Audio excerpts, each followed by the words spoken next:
Next, let's get our bearings as we look around the general Expo Snack workspace. So when you go to snack.expo.io, which is the main landing page, it looks like you're already in an editor here. So it gives you some standard skeleton code, but you've got to be careful. You've got to make sure that you're signed in first before you start editing or writing code, because if you're not, as soon as you close your browser window or tab or you shut down your computer, you're going to lose your work. So you want to go up here in the upper right corner here. You can see my profile pic there. That means I'm already signed in, but if you're not, that's where you would go to sign in. Okay, so we want to make sure, first of all, that you're signed in before you do any kind of editing or writing of code. Okay, now let's go ahead and look at, so if I go back to my profile pic, there's two options. Account settings, so this would be if you want to change your password, your username, your email, what have you. And then My Snacks. Okay, so if I go to My Snacks, that opens up a new tab. And this is kind of like your file space. So this is a list of all your projects. We call a project a snack. And so I've got two projects so far right now. Okay, so I got kind of a nav test and a test snack. So I got two projects in my file space right now. And of course, if you want to start a new one, you see there's a big blue button here that's create a new snack. Okay, so let's go ahead and create a new one. So I click on that, and that opens up another editor here, and it's got some skeleton code here. So the skeleton code that it provides you gives you, remember here on the right, this is your emulator or your simulator. So this is where it runs the code. This is what it kind of looks like on a mobile device right here. So it's really got just it's got a banner text. It's got kind of like a white rectangle. It's got that kind of Rubik's Cube graphic and then some text above it. So it kind of just gives you some standard text.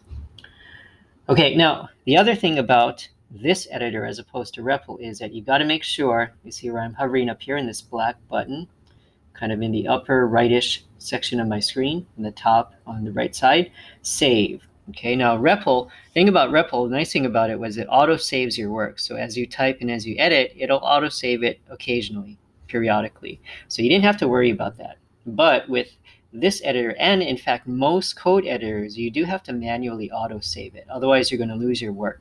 You want to make sure you do that pretty frequently, because if you haven't already experienced it, you're going to experience it at some point where you're working hard, you got a whole chunk of code that you've been working hard on, finally got it to work, and then something happens. Your browser crashes, your computer crashes or freezes, you got to reboot, and you've lost everything.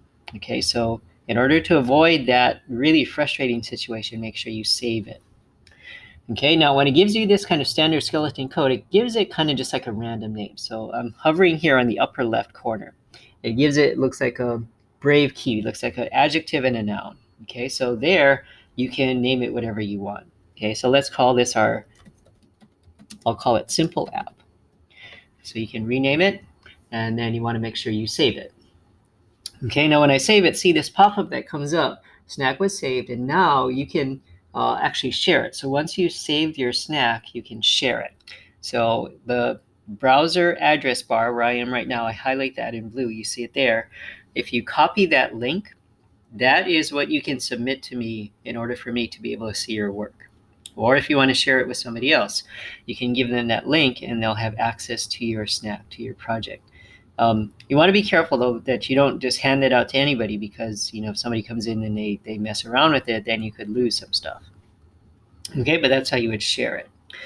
Now let's look at the file space. Okay, so the file space over here on the left. Okay, so this is where you have a list of all your directories, subdirectories, and all your files. Okay, so as you can see, the top two, assets and components, those are directories. So they're stuff that's stored inside there. And inside each of them, it looks like there's one file. So in assets, looks like a image. I can click on that and I can see it here in the middle.